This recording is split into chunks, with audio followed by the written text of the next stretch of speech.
Mating variable. Re chahasho. Falch arash gan blog agam. Jen like subscribe halachi en marchen mahau geri. Ach, hami en ju dal avrein begin Uathachas. Fèimalachdan mothachail. Agus fèin-eòlas. Agus seo cuspaire na ha car daraf is ca traum. Ach, bheit mé dul vlog a dhéanamh mé dhéin an dhéis cheilteach náisiúnta a bhíodh spársal ag spreidal agus a thula sían ach bha sin daraf agus cuideach a mí a creid sin go bhfuil ag chuidirmach a bhí a bréon mé dhéana agus baran daraf seo. Sna láonn seo bhí barach duine bréon mé dhéanamh ar an seo nuair bha mé ó chará go háirí chará a bhí go a clinsin mé dhéanamh ar an seo bha duine eice bhfuil Uathachas nó a ha Uathachasach sin cheadar a bhrá as Gaeilge. Ach sna láonn seo bhí barach duine a bhréon mé dhéanamh seo a barach duine Uathachasach agus a sin gléimhe ach ia bha bhí ag creid sin a bhí a smaointeach charó mór an footage agam cí ach bheith nascatarmach a vlog a dhéanamh mé dhéin fèimalachdan mothachail thais vlog mé dhéin in dhéis cheilteach náisiúnta vlog ich an ann a raon mí bheith an trí bbliana a bheit fatan as intinige na dhéanaing an bliana seo leis go raibh mí a gopais ag an dhéis an bliana seo. Ach cuideach chaneal script agam mar sin is stocha nach bí mé bréon mé ana thóra a mé géirí is stocha nach bí sentence an sláán agam stocha nach bí na faclan agam agus fé bhí mé dul gan aclais gus a faclan uladach ach hí sin mar sin tá mí ag rá uais mí diagnosis Uathachas nuair a bha mé óg a bhí 9 bliain uais agus well seo a chéadra de fé bhí rá chaneal vaccines bhanachich ceáilte rí sin idir ha Uathachas san a bhór chud caighine ha má aithir Uathasach agus sin í créid sin go bhfuil fèireannig eile ar tuamh má bhaithir agus tuamh má aithir Uathasach chuideach mar sin ha go mbeadh má ginealach má ha Uathachas dóach nó stonaíonn a ha cínseach ann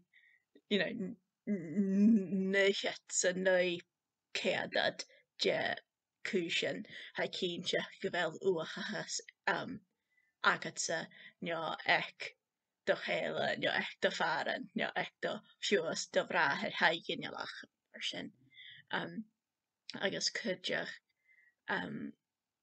chaneal chochumanta a bhí is maoithú mé gin baranich ó Uathachas ha mé a creid sin ann beachgan an poblach bíad is maoithú mé gin bhí an bailich agus sin ar scás go bhfuil car idealaiste idir an dathúirsa nó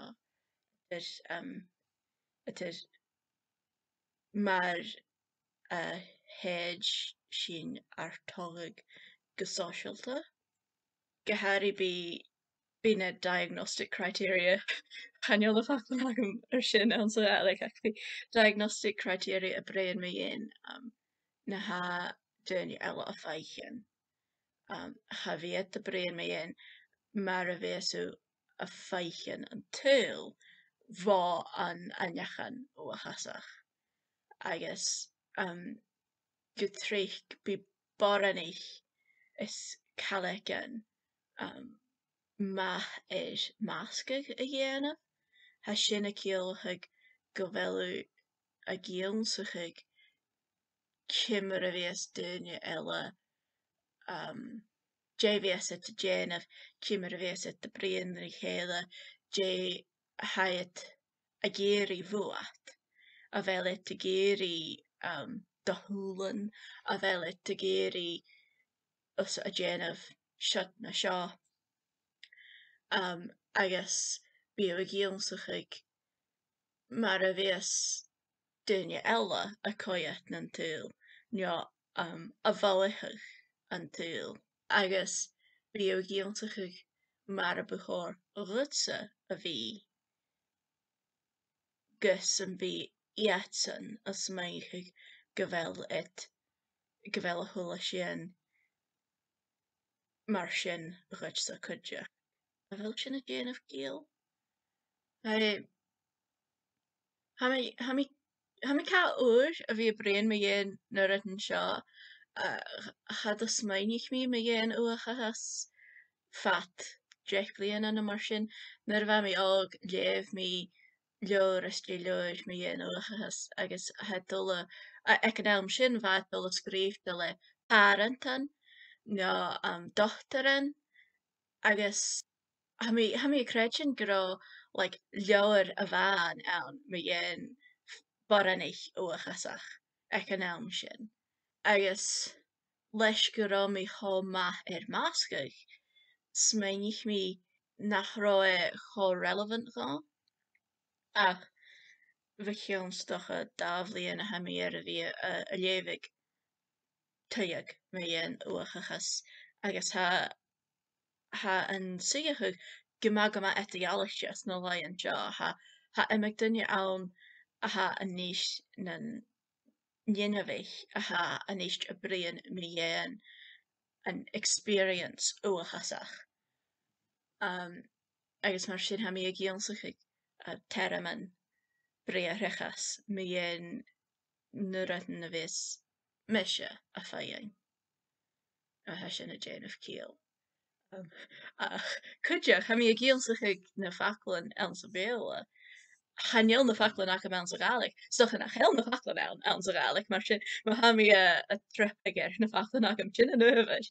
Channeol na faclan an, no channeol na faclan ach am sa, agus channeol mi cholchlachtje reis na faclan an sa béla cuideach. Ach, Jé bheith mi gra. Mascach. Ránsa sin na tripletin as má a bhís Agam sa had me dhéan feumalachdan mothachail. Ha imig feumalach neo rut etiolaíochta go tríoch ag duine Uathasach go háirí me dhéan feuaimen go tríoch bí sin na féin. Nuair a bhís feuaimen rá áirt, bí a bhaich sin ans nad chluas. Cha bhí sin díreach feuaim, bí sin pean sin na bhís mi a gra. Bí sin pean nad chluas. Agus go tríoch do duine Uathasach nuair nach hel na feuaimen há áirt sa bhíosit do duine allasgeannachanach. Bí pean ann. Rut eile ha duliadasan na doravasan Agam agus ag imig duine ar a bheith Uathachas is práisesach mothachail.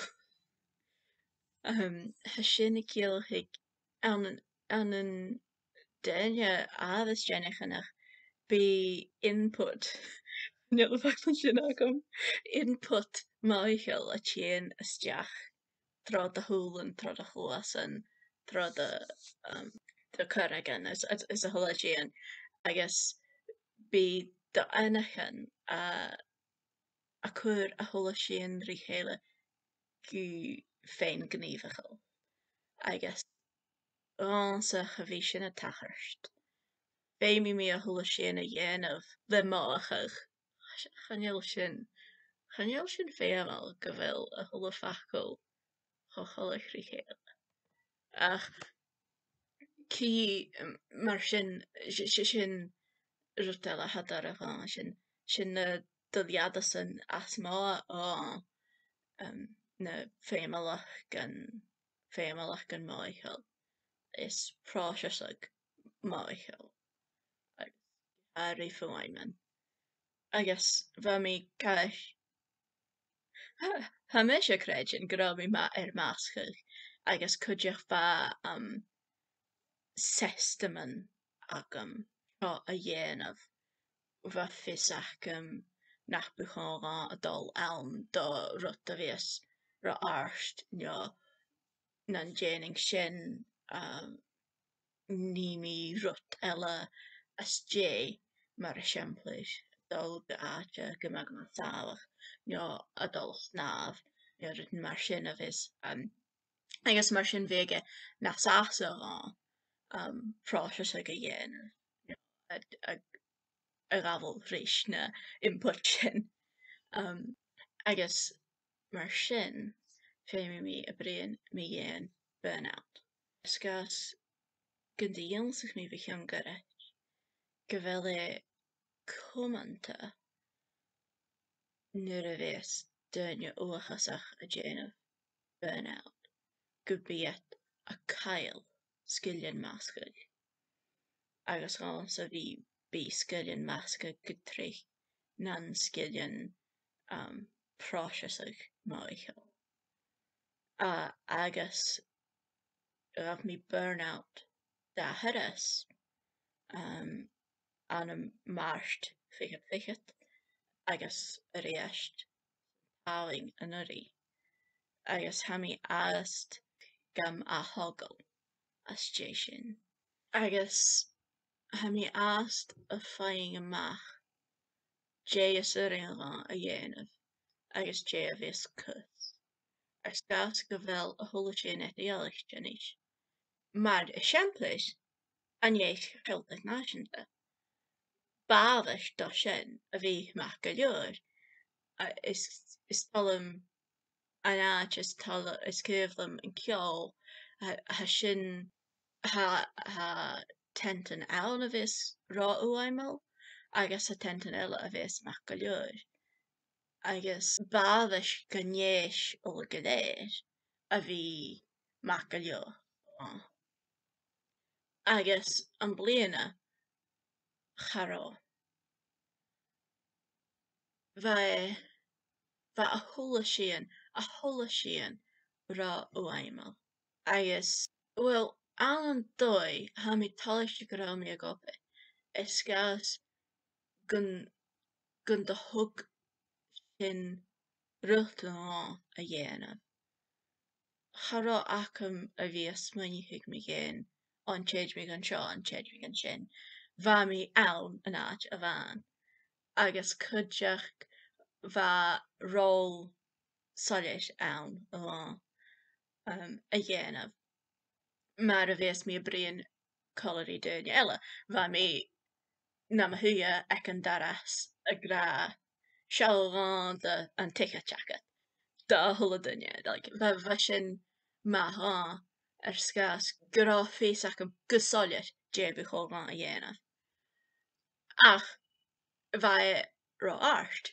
agus bheith mí a máscaigh fat na húine agus get a haidh na sása econom a bhí a máscaigh as dé sin nuair a bhís tú le tain ha thó dormh a bhí a éamháscaigh agus a bhí ha mí san ra fáin do equilibrium agus bheith mí mar a chanasaíocht overstimulated agus mar sin dhéing arás gan áit a fear romí a chatal fáta nas tráia san dhéasc na dhéing sna blianachan eile agus bheith go mrí fat uaidan a bhí ann a ghabhfuil amar ar sgas go bhfuil uisce go mbeadh go deachail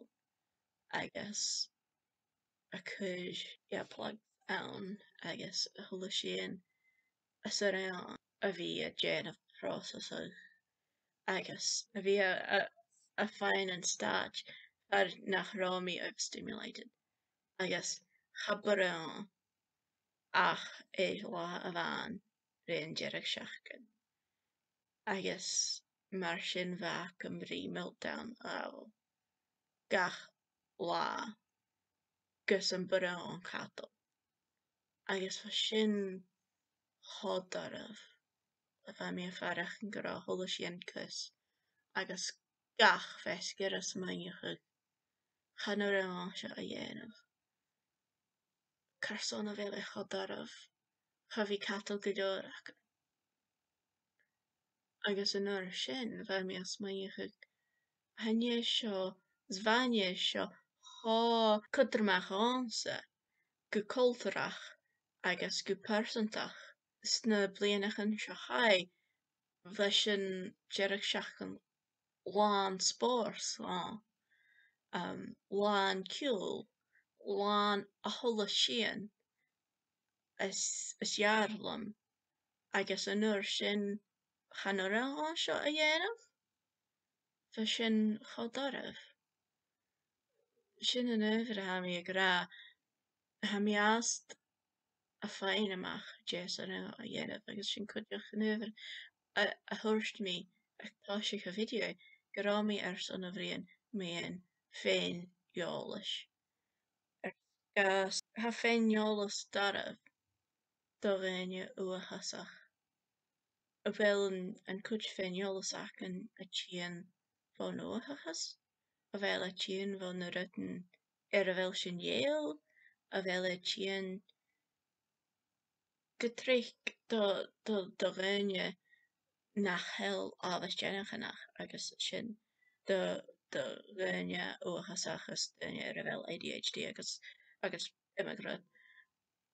Bhí sin an féin nach heil fèin-eòlas acin mar a ha ag duine ábhas ar scás go bhfuil sin a fiachan fat na húine van a ha sin óg a bhí mar a ha duine eile a géirí. A sin an sa bhainit go dtríoch na sasa agus mar nuair a bheith rud ann a ha cudarmach réimse mar fèin-eòlas. Rud a ha spórsal gainn ha sin go maith cudarmach gainn cuideach. Is gás go bhfuil sin fat na húine gur stiúr ag ann an dóigh a bheith duine eile agus sin rud a ha díreach réimse agus mar sin bheith chodarmh ag dearag an seachgan a bheith sa féin amach nach buran nach buran do sin a bhí agam. Agus well ha mé as go maith thugall mar a thuairt mí mar sin is dócha an bliana eile bia at a dhealaite ach sin mar a bheith an bliana seo. Agus well anisce leis go bhfuil mé ar a thola sin a rá is an channel Agam agus mí a rá go bhfuil mí Uathachas ar an channel seo is dócha gon déan mí video an eile nas gera mé an Uathachas. Gus ha mé creid sin nach heil an físrachaig sin mun gur stean sa rá mar sin is dócha go bhfuil sin na níis a bheith sao agus can bheag sin cudarmach do réine eile. Ach sin é is an G agus sin barach 50 minút nuair a háisigh mí bheith mé as mainiuchig stocha 40 minút. Ach ha mé smaoinigh nach bhí mór an editing ann díreach gur mé sin ann agus ha mar a ha acu agus sin é san an G agus chi mé siad a bhfuil an atheachcin. Bhí ha mé creid sin go bhí mí a frecharst ceistún cuara an atheachcin. Tíorí an drásta.